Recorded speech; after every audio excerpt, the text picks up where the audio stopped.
이번에는 고졸 공무원에 대해서 알아보도록 하겠습니다.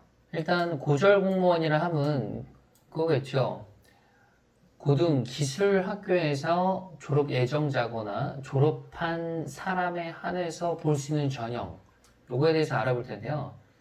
일단 고졸 공무원은 크게 두 가지, 일반 전형도 있겠지만 그건 열외로 두고 고등 기술 학교만 갈 수 있는 전형 두 개는 이겁니다. 국가직 공무원과 지방직 공무원. 자, 제가 경쟁률을 먼저 공개할게요. 국가직 공무원의 경우 작년이에요. 2019년 경쟁률이 일반 전형에서는 관세직렬 경쟁률이 22.6대 1이에요. 근데 고졸 전형은 관세직렬 경쟁률이 2.6대 1입니다. 거의 10배 가까이에요. 지방직 공무원 같은 경우에는 고졸 전형 시설 9급 일반 토목 부분의 경쟁률이 1대 1이에요. 여기가 뭐 굳이 제가 지방까지 공개한다면 여기가 안산 지역인데 그러니까 넣으면 합격한 거예요. 한 명 뽑는데 한 명이 넣어서 합격했어요. 이런데 왜 안 하죠? 만약에 내가 특성화고 학생이라면 저는 꼭 도전해봐야 되지 않나 싶어요. 그래서 어떻게 도전을 해야 할지 제가 조금이나마 도움이 되는 정보를 좀 정리를 해봤어요. 자, 고졸 공무원 되기 프로젝트 보겠습니다. 아까 말했듯이 공무원은 국가직 공무원과 지방직 공무원으로 나뉘고요. 더 자세히 말하면 고등기술학교 같은 경우는 국가직 지역인재 수습직원과 지방직 고졸 전형이 있어요. 차이점은 지방직 고졸 전형은 합격하면 바로 공무원이 되지만 국가직 지역인재 수습직원 같은 경우는 수습기간을 먼저 거쳐요. 수습기간을 먼저 거치고 나서 이 친구는 해도 되겠다. 그러면은 이제 공무원이 되는 수습직원으로 있다가 수습직원으로 있는 그 기간도 호봉으로 쳐줘요. 자, 그러면 국가직 지역인재 수습직원부터 알아보도록 하겠습니다. 자, 선발 규모를 보면 2020년 올해 선발 예정직렬은 245명이에요. 연도별로 보면 알겠지만 계속 늘어났어요. 그리고 계속 늘어나는 추세고요. 자, 선발 기회를 보면 인사혁신처에서 주최를 해요. 여기서 다 필기시험, 서류전형, 면접시험을 통해서 수습직원 선발을 하고요. 아까 말씀드렸듯이 합격을 하면 6개월간의 수습을 거칩니다. 그 다음에 심사를 거쳐서 9급 국가공무원으로 임용이 되고요. 이 심사가 그리 어렵진 않아요. 어떤 특이한 큰 실수만 안 하면 웬만하면 합격이라고 보면 되고요. 추천할 수 있는 학교는 아까 말했던 고등기술학교, 특성화고, 마이스터고, 종합고가 되겠고, 전문대학교도 되죠. 여러분들이 경쟁 상대가 되겠죠.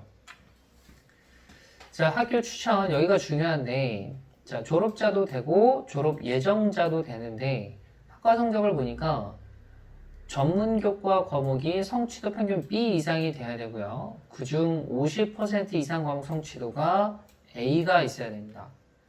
그리고 보통 교과 과목 같은 경우는 평균 섭자 등급이 3.5 이내가 되어야 해요. 이거는 크게 어렵지 않을 거예요. 문제는 요 뒤에 요 추천 가능 인원이 학교의 장은 해당 학과 정원이 100명 이하면 3명까지, 101명 이상이면 4명까지 추천을 한다 그랬어요.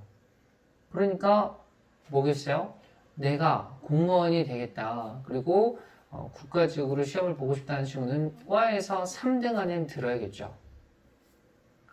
그래서 학과별 추천 인원을 모두 합하여 7명까지 추천을 한다고 합니다. 그래서 한 학교에 7명까지 나올 수 있는 거니까 전체를 통틀어서 내가 7등 안에 들어야겠다. 과 내에서는 3등 안에 들어야겠다. 이렇게 생각하고 공부를 해야겠죠. 물론 쉽진 않겠지만 아까 제가 경쟁률 말씀드렸죠. 충분히 도전할 가치가 있습니다. 시험과 합격자 발표를 말씀드리면 일단 필기시험 같은 경우는 올해는 8월 14일 그리고 시험은 8월 22일 그리고 합격자 발표는 9월 17일에 했네요. 자, 면접시험은 10월 15일 시험은 요 사이에 진행이 되는데 자, 지금 보니까 합격자 필기시험 합격자 발표가 9월 17일이고 면접시험이 10월 15일이니까 필기시험이 끝나고 면접까지 남은 시간은 한 달 정도가 걸리네요. 면접은 그리 어렵지 않아요. 일단 공무원으로서 원하는 자세가 있거든요. 거기에 대해서 대답하는 연습은 그리 어렵지 않으니까 여러분들은 필기에 집중하시면 돼요. 시험 단계를 보면 시험 과목이 국어, 한국사, 영어예요. 객관식이고 과목 단위 신문항 100점 만점이니까 문항당 5점이 되겠죠. 수준이 보니까 일반직 9급 공무원 시험과 비슷한 수준으로 출제를 하더라 이렇게 되는 거예요. 이게 국어, 한국사, 영어를 여러분들이 그러면 학교에서 하는 거 말고도 따로 공부를 더 해야 될 거예요. 1학년 같은 경우는 아주 유리하죠.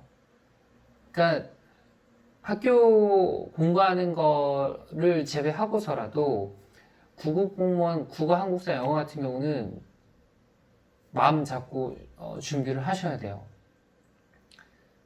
그리고 이게 좋은 게 뭐냐 하면 여러분들은 만약에 이제 학교에서 추천하는 학생이 돼서 공무원 시험을 봐요. 근데 떨어져. 근데 졸업자도 시험을 볼 수 있거든요. 1년 이내. 그러니까 한 번 더 볼 수 있다는 거예요. 그럼 여러분들은 총 1학년부터 시작하면 공부 기간이 거의 4년 되는 거예요. 근데 4년까지 했어. 근데도 떨어졌어. 그럼 일반 전형 보면 되잖아요. 일반 전형에도 국어, 한국사, 영어가 있으니까. 무슨 말인지 알겠죠? 자, 뒤에 거는 넘어갈게요. 그리고 면접은 5개의 평정 요소를 갖고 하더라. 그래서 공무원으로서의 정신자세, 정보지식과 그 응용능력, 의사표현의 정확성과 논리성, 이해 품행 및 성실성, 창의력, 의지력 및 발전 가능성을 얘기하니까 그리 어렵지 않아요. 그리고 여러분들이 좋은 게 또 뭐냐. 자, 지역별 균형 합격을 위해서, 이건 좋은 건 아니네요. 잘못됐네요. 광역자치단체에 소재하는 학교의 출신 비율이 합격자의 20%를 초과하지 않도록 합격자 수를 결정한다. 이거는 뭐냐. 한 지방에서 너무 많은 합격자가 나오면 안 돼요. 그럼 확실히 특성 광고가 몰려있는 지역은 불리하겠죠. 근데 내가 이미 특성 광고를 선택해버렸어. 해버렸으면 이제 더 치열한 경쟁을 해야겠고요. 나는 그래도 그나마 좀 할 만한 우리 지방에는 특성 광고가 많지 않아. 아주 유리한 조건에서 이제 시작을 하는 거예요. 여러분들이 좋은 건 이겁니다. 일단 전문대학교 졸업 예정자는 기술직에만 지원이 가능하다는 거, 그리고 필기시험 및 면접시험 등에서 특성화고 등 고등학교 졸업 예정자가 50% 이상 합격하도록 조정을 한다는 거예요. 그러니까 여러분들이 조금 떨어진다고 하더라도 50% 이상은 여러분들을 합격시켜 준다는 거예요. 그래서 이게 어떻게 해서 합격자가 산출되는지 공개를 하질 않아요. 왜냐하면 아까 말했듯이 20% 초과하지 않도록 조정을 해야 되고 여기도 50% 이상 합격을 시켜야 되니까 어쨌든 유리해요. 그리고 관련 학과 자격증을 따면 당연히 가산점이 부여되고요. 자, 만점에 2%, 최고 4%까지 점수를 가산해 줍니다. 자, 아까 말했죠? 수습근무, 기본교육 4주 포함을 해서 한 다음에 임용심사를 거쳐서 일반 9급이 되는 거고요.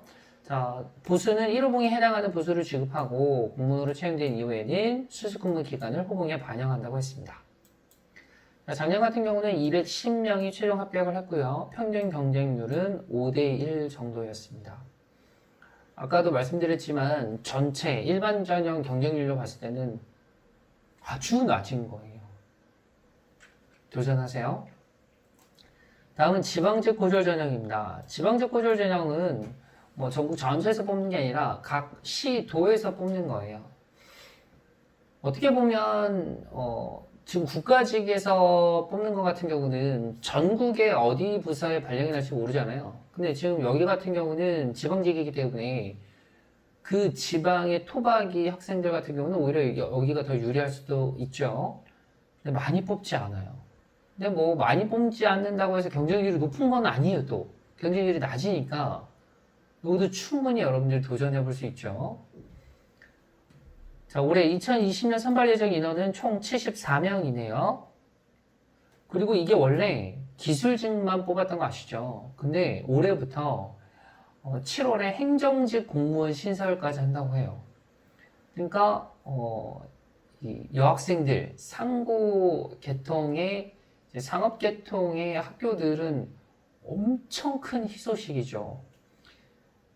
이 공무원 시험에 합격한 친구들을 보면 여학생들이 압도적으로 많아요. 근데 지금 행정직까지 이제 개설이 되면 너무 좋죠. 시험 과목은 선택형 필기시험 3과목입니다. 요 3과목이 이제 국가직이랑 다른 건데, 국가직 같은 경우는 국영수를 따로 공부를 해야 되잖아요. 근데 여기는 이제 자기가 전공하는 그 과에 따라서 과목을 선택할 수가 있어요. 그래서 그 과목을 선택해서 3과목을 보는 건데, 어떻게 보면 난이도는 여기가 더 쉽겠죠. 학교에서 하는 과목만 열심히 공부해도 어느 정도 점수는 나올 테니까. 어쨌든 그런 이점이 있고요. 응시 자격은 그렇습니다. 18세 이상 마찬가지 학교 교장선생님 추천을 받아야 되고요. 성적 요건은 전문교과 평균 B등급 이상, 그리고 50% 이상 검정치도 A, 그리고 보통교과 평균 석차 비율이 50% 이내이거나 평균 석차 등급이 4.5% 이내가 되어야 돼요. 국가직이랑 조건은 비슷해요. 자, 간단히 한번 살펴봤는데 이 정보는 제가 요약을 해서 정리를 한 거고, 제가 따로 블로그에 자세히 기존에 나와 있던 공문을 토대로 자세하게 설명을 해놨으니까 필요한 분들은 가서 보시면 되고요. 블로그 주소는 이 밑에 놔둘게요. 여러분, 저는 도전했으면 좋겠어요. 특히 지금 1학년들 아니면 특성화고 전형을 특성화고를 내가 가볼까? 마이스터고를 가볼까? 이렇게 생각하는 친구들이 있다면 저는 이 부분은 꼭 도전을 해야 되지 않나. 이것도 생각하는 친구들 분명히 있을 거예요. 도전하세요. 좋은 결과 있을 겁니다. 화이팅!